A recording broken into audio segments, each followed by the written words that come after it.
Hello. हाँ बताएं। हाँ जी नेता जी। जी बताइए। हेलो। हाँ नमस्कार, कौन? हाँ। अरे हम टी रिपोर्टर बोल रहे हैं। जी जी जी, निषाद जी बताइए। बहुत देर से फोन पर काम न कर रहे हैं लेकिन पकड़ में ऊपर आए तो सर। हाँ नेटवर्क इशू होगा, बोले। जी। बोलें बोलें। अरे विशेष पॉइंट ये है, दो पॉइंट आप बोल पाएंगे जी। कि 30 फरवरी से जो मोदी जी ने कर दिया है 205 लाख करोड़ का। 200 लाख 205 लाख करोड़ का, दो हाँ। सौ पाँच लाख करोड़ का। जी जी जी बताएं। इससे सारी पार्टियां और सभी लोग जी जो भी मतलब सेलिब्रेट कर रहे हैं जितना ही उनका मीडिया कहाँ दे दिए है। जी इस तरह का क्या विचार है? जी जी। देखिए ऐसा है, मैं आपको बताना चाहता हूँ, ठीक है। हेलो। हाँ जी। ये बड़ी विस्तृत बातें हैं, आपको मैं बता दे रहा हूँ। 2,05,000 करोड़ का जो कर्ज है, 205 लाख करोड़ का, ठीक है। ये ट्रेड तो खूब चल रहा है, मीडिया में देखा जा रहा है, मैं भी देखा हूँ, ठीक है। लेकिन कर्ज के पीछे सारी चीज़ें आप देखिए ना, ठीक है। मोदी जी के खिलाफ जो भी मुद्दा उठाया जाता है विपक्ष द्वारा, वह सब फेल हो जाता है, ठीक। जैसे ईवीएम हैकिंग का हो गया, अडानी अडानी का मुद्दा हो गया, ठीक है, ठीक।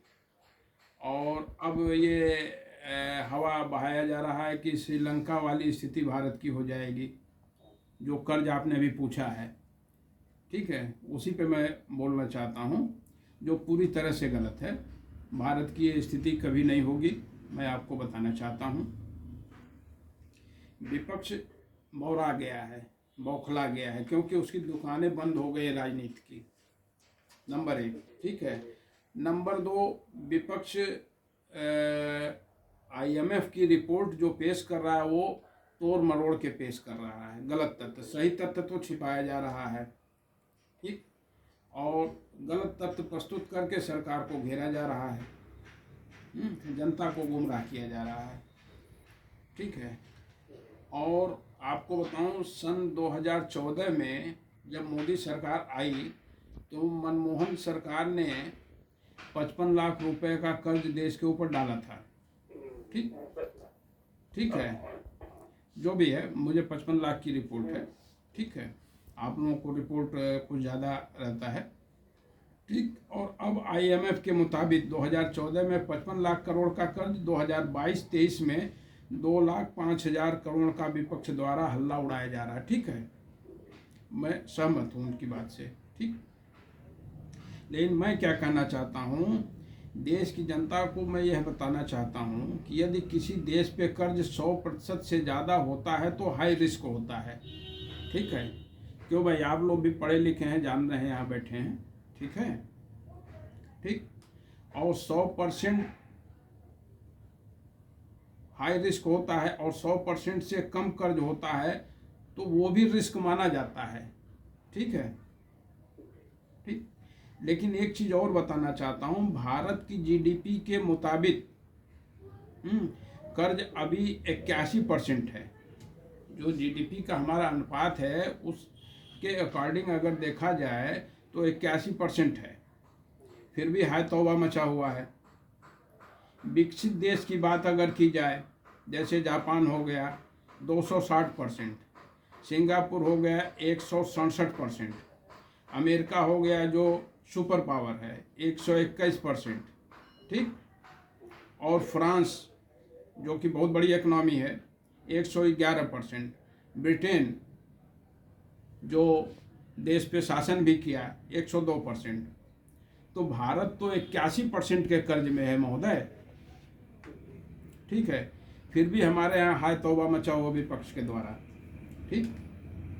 दूसरे परिप्रेक्ष्य में मैं बताना चाहता हूँ आपके माध्यम से, मोदी ने कर्ज लिया तो कोविड की प्रथम वजह बनी, कोविड के वजह से सबसे ज़्यादा कर्ज लेना पड़ा, ठीक। 2020 में हमारा कर्ज दर था 75%, 2021 में 88.5%, 2022-23 में यह कर्ज फिर घट गया, 81% पे आ गया, तो बढ़ा नहीं बल्कि फिर घट गया। ठीक है। और आप देख लीजिए सन 1970 के बाद पूरे वर्ल्ड में कई देशों के जीडीपी का 123% कर्ज में चला गया। कई देशों का 123% जीडीपी में कर्ज चला गया। हिंदुस्तान में तो भी बहुत राहत है महोदय, 81% है। ठीक। मोदी जी ने अगर कर्ज का पैसा लिया है तो कहाँ कहाँ खर्च किया यह तो विपक्ष बता नहीं रहा है।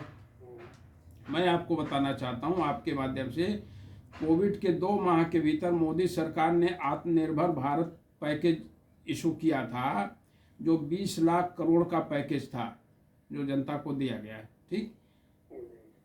उसी पैकेज के सहारे हमारी अर्थव्यवस्था की पहिया चली थी, नहीं तो अर्थव्यवस्था जाम हो जाता, जो अन्य कंट्रियों में जो स्थिति हुई थी कोविड के दौरान। इसको आप फॉलो कर रहे हैं? ठीक है। जिसमें 10 लाख करोड़ रोड के लिए, रेलवे के लिए और दूसरे इंफ्रास्ट्रक्चर के लिए दिया गया था। ठीक। कोविड के समय से लेकर अब तक 80 करोड़ लोगों को लगातार राशन दिया गया जरूरत के हिसाब से, और वो भी अन्य सरकारों की अपेक्षा मोदी सरकार की क्वालिटी भी अच्छी रही राशन की। अभी राशन की बात सुबह भी चल रही थी एक महोदय से। ठीक है। दूसरी चीज मैं ये आपको बताना चाहता हूं कि 220 करोड़ लोगों को मुफ्त वैक्सीनेशन कराया गया। ये कहां से हुआ? आखिर जो कंपनियां थी उनको तो पैसा देना पड़ेगा ना। जनता से सरकार ने नहीं लिया, लेकिन कंपनी को तो पैसा देंगे तभी वो वैक्सीनेशन करेंगे, वैक्सीन बनाएंगे ना। और कर्ज 2 तरह का होता है, एक आंतरिक कर्ज जिसे घरेलू कर्ज कहते हैं, एक बाह्य कर्ज जिसे विदेशी कर्ज कहते हैं, जो बाहरी कर्ज होता है। ठीक। भारत में मोदी सरकार 2014 में आई तो देश पर विदेशी कर्ज 3.84%, ठीक है, जो जीडीपी का 23.2% था। और वर्तमान में 2023 में देखा जाए तो यह दर घटा है और आगे भी घटता रहेगा। समझ गए आप? तो विपक्ष के पास देखिए कोई मुद्दा नहीं रह गया है। मैं पहले बता चुका हूं, केवल सरकार को बदनाम किया जा रहा है। कुछ भी हो रहा है बस मोदी सरकार ने ये कर दिया, वो कर दिया, मतलब किसी भी तरह से प्रोपगंडा किया जा रहा है।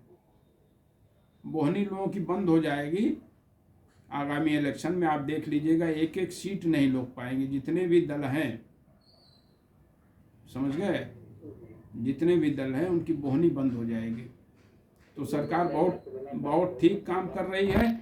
कहीं देश पे कर्ज नहीं आएगा, लंका वाली स्थिति नहीं आएगी। आप लोग परेशान न हो, सरकार का सहयोग करें। धन्यवाद।